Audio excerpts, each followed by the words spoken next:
박현경 기자의 인사이드 아메리카. 네, 오펙 플러스 이 주요 산유국 협의체가 이 원유를 감산한다는 그러한 이제 소식을 잠시 전에 전해드렸는데, 이 캘리포니아주를 비롯한 전국 가솔린 가격에는 과연 어떤 영향을 미칠지 좀 알아보도록 하겠습니다.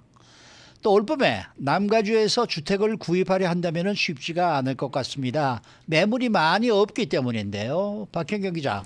네, 안녕하십니까. 앞서 뉴스 속으로 시간에 오펙 플러스 원유 감산에 따른 인플레이션 우려, 그리고 미국과 사우디아라비아 관계 등에 대해서 알아봤는데, 우리가 살고 있는 캘리포니아주를 비롯한 전국 가솔린 가격에도 여파가 있겠죠? 네, 어제 오펙 플러스 원유 감산 계획을 발표하고 나서 예상하시겠습니다만 이 캘리포니아주 비롯한 전국 가솔린 가격도 오를 것으로 보입니다. 네. 전미 자동차협회 AAA에 따르면 오늘 전국 평균 가솔린 가격은 갤런당 3달러 50.7센트고요. 이곳 캘리포니아주의 평균 가솔린 가격은 갤런당 4달러 84.6센트입니다. 네. 여기서 더 치솟을 수 있고 가솔린 가격 분석가들은 그렇게 경고하고 있습니다. 네. 그러면은 얼마나 더 오를지 구체적인 수치 나온 게 혹시 있습니까? 네, 약 10센트 정도 더 오를 걸로 전망됩니다. 네. AAA의 더그 슈프 공보관은 일부 전문가들이 오펙 플러스 결정으로 향후 몇 주 또는 몇 달 안에 8에서 12센트 가량 그 정도 오를 것으로 관측했다고 전했습니다. 8에서 12센트 상승한다는 건 전국의 가솔린 가격 얘기입니다. 네. 네. 그렇다면 캘리포니아주에서는 가솔린 가격이 얼마나 더 오를까요? 사실 캘리포니아주만 놓고 봤을 때 얼마나 오를지는 예상하기 어렵다는 평가입니다. 더그 슈프 공보관은 캘리포니아주만 그렇게 따로 가솔린 가격이 얼마나 상승할지는 현재로서는 관측하기 어렵다고 전했습니다. 네. 그렇지만 캘리포니아주는 이미 전국 평균 가격보다 훨씬 비싸다는 점을 언급했는데요. 앞서 전국 평균이 3달러 50센트, 캘리포니아주가 4달러 84센트라고 했으니까 약 1달러 34센트 정도 비싼 편입니다. 여기서 전문가들 예상만큼 같은 비율로 올라간다고 치면 전국 평균은 3달러 58에서 62센트 사이가 되는 것이고요. 캘리포니아주 평균은 4달러 92센트에서 96센트 정도 그 선이 될 것으로 보입니다. 네, 이게 평균 가격이니까 5달러를 넘는 것도 있을 듯하네요. 이게 AAA의 그 전망치잖아요. 네네. 그러면은 또 다른 전망치가 또 새롭게 뭐 나온 게 있나요? 네, 이 게스버디 전망도 있는데요. 예. 이 게스버디 쪽의 분석가들은 AAA보다는 조금 적은 폭으로 올라갈 것으로 예상하고 네. 있습니다. 갤런당 5에서 10센트 정도 상승할 수 있다고 예측했습니다.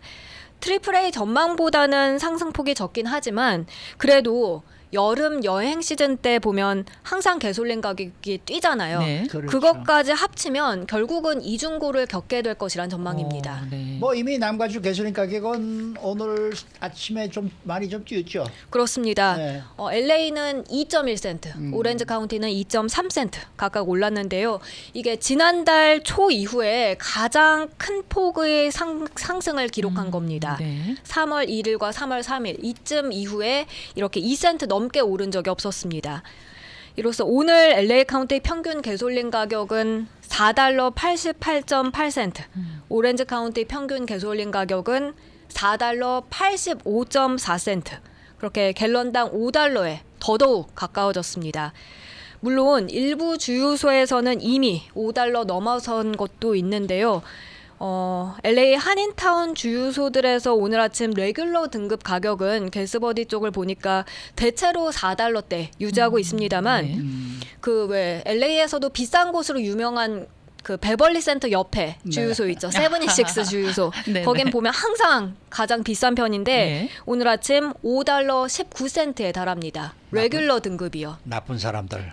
저는 거기서 그 가스를 넣는 사람들이 신기해하더라고요. 조금만 더 가면 조금 더 싼 데가 있는데 굳이 거기서 가스를 맞아요. 넣나? 저도 그게 이해가 안 가요. 그러니까요. 네. 근데 보면 꼭 차가 있긴 있더라고요. 저 라브리아하고 삼가인가 네. 사가에도 가스스테이션이 하나 있는데 굉장히 비싸요. 네, 삼가랑 라브레아. 네. 예. 그런데 거기에 그렇게 차들이 와서 계속 넣고 있거든요. 네, 네. 이게 이해가 안 돼요. 그러게 말입니다. 네. 자, 그리고 네. 캘리포니아주에서도 카운티별로 봤을 때 벤츄라 카운티가 남가주에선 가장 비싼데요. 네. 4달러 93센트 그렇게 비쌌고 산타바바라 북쪽에 있는 샌루이스 오비스포 카운티는 5달러 12.1센트로 평균 가격이 레귤러 등급이 이미 5달러를 한참 넘어섰습니다.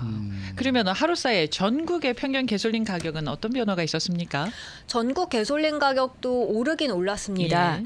하루 사이 갤런당 0.1센트가 올라갔습니다. 귀엽습니다. 네. 그렇게 갤런당 3달러 50.7센트인데요. 네. 남가주 가솔린 가격이 하루에 2센트 넘게 뛴 것에 비하면 네. 전국 가솔린 가격은 뭐 그렇게까지 큰 변동은 없다 이렇게 그렇네요. 말씀드릴 네. 수 있겠습니다. 남가주 가솔린 가격이 하루 사이 이렇게 크게 오른 게 오펙 플러스 감산 결정에 따른 것인지 거기에 대한 자세한 분석까지 아직 나오진 않았습니다만 네. 발표가 나자마자 이렇게 남가주만 유독 큰 폭으로 상승했습니다. 옳다구나 하고 올린 게 아닐까라고 합리적인 의심을 한번 해봅니다. 우리가 뭐 여러 번 말씀드렸습니다만은 가솔린 가격은 올라갈 때는 그냥 폭폭 올라가고 내려갈 때는 그저 찔끔찔끔 내려가고 항상 맞습니다. 그런 것 같아요. 예. 다음 소식입니다. 올 봄에 이 남가주에서는 주택을 구입하는 게 그렇게 쉽지가 않다라는 소식인데요. 네, 올 봄에 남가주 쪽에서 집을 사려면 행운이 있어야 할 것으로 보입니다. LA 타임스가 최근 보도한 내용을 보면 일단 매물이 많이 없습니다. 아, 네. 보통 봄 시즌에는 매물이 늘어나는 추세라 하는데요. 네. 그런데 오히려 지금은 감소하는 추세를 나타내고 있습니다. 아니 왜 그렇게 올해는 그렇게 다른 모습을 보이고 있는 거예요? 이미 낮은 모기지 이자율로 집을 구매한 경우 예. 굳이 지금 집을 팔고 새로 집을 사기 위해서 더 높아진 이자율을 택할 필요가 없기 때문입니다. 그렇죠. 맞네요. 네, 신문은 레리 차네스 이 남성의 사례를 소개했는데요. 지난 몇 달 동안 아내와 함께 현재 그 업랜드의 집을 팔고 1시간 정도 거리에 그 뮤리에타로 이사하는 걸 놓고 논의해 왔다고 합니다. 예. 이사하는 게 직장과 가까우면서도 좀 더 넓은 공간을 확보할 수 있어서 그렇게 할까 어떻게 할까 고민을 한 건데요. 그런데 이사를 하게 되면 현재 모기지 이자율 2.75%를 포기하고 이제 6%대로 어이구, 갈아타야 합니다. 그래야 되네요. 이들 부부는 급격히 늘어나는 한 달 페이먼을 충분히 지불할 능력은 된다고 해요. 그래도 그렇게 더 내야 하는 돈이 그야말로 쓸데없이 버려지는 게 아닌가, 그냥 돈 낭비를 하는 게 아닌가 싶어서 굳이 이사할 필요가 없다고 생각을 했습니다. 그렇게 이들 부부와 같이 느끼고 생각하는 주택 소유주들이 많습니다. 예전에는 집을 그렇게 낮은 이자로 가지고 있는 론을 그대로 그 집을 구매하는 사람이 테이크오버 할 수도 있는 그런 방법이 있었었는데 네. 요새는 그런 게 없는지 그거 잘 모르겠네요. 좀 알아봐야 되겠습니다. 네. 예전에 그렇게 그게 가능했었어요. 오, 네. 네. 근데 이분이 2.75%면은 정말 싸게 구했네. 거의 역대 가장 낮은 수준으로 구한 글쎄 거죠. 말이에요. 네. 이렇게 매물이 많이 나오지 않는 그밖에 또 다른 이유가 있습니까? 지금 집값이 하락하는 와중에 아하. 그렇게 굳이 주택을 팔 이유가 없다는 것도 그렇네요. 한 네. 요인입니다. 그렇죠, 그렇죠. 결국은 모기지 이자율이 크게 올라가기 시작한 작년부터 셀러 스트라이크가 지속되고 있다는 분석이고요. 네. 주택을 구입하려 한다면 집을 사는 게 더더욱 힘들어졌다는 평가입니다. 그러면은 주택 시장 전망도 달라지겠는데요? 네, 매물 부족으로 인해서 집값이 작년에 7% 급등했을 때보다 예. 집값이 뭐 더 많이 떨어지지 않았을 뿐만 아니라 셀러가 지금 주저하는 게 너무 심해져서 일부 전문가들 이제 주택 가격 하락이 멈출 수 있다고 바라보고 있습니다. 네. 그리고 실제로 주택 시장이 많이 슬로우 다운 하긴 했지만 주택들은 몇 달 전보다는 빨리 판매되고 있고 그러니까 매물로 이렇게 내놓으면 그렇게 오래 걸리지 않고 빨리 판매가 되고 또 애스킹 프라이스에 가깝게 거의 거기에 맞춰서 판매되고 있다고 합니다. 그래서 주택 구입자들 특히 첫 주택 구입자들은 집을 사는 게 더욱 어려워졌는데요. 이런 가운데 남가주는 첫 주택 구입자들에게 전국 최악의 지역으로 꼽혔다는 또 새로운 조사 결과가 나왔습니다. 뱅크레이트에서 이런 조사를 벌였는데 네. 남가주가 제일 힘든 그렇게 주택 구입자들한테 제일 힘든 지역으로 나타났습니다. 네, 네. 수고 많으셨습니다. 고맙습니다. 박현경 기자였습니다.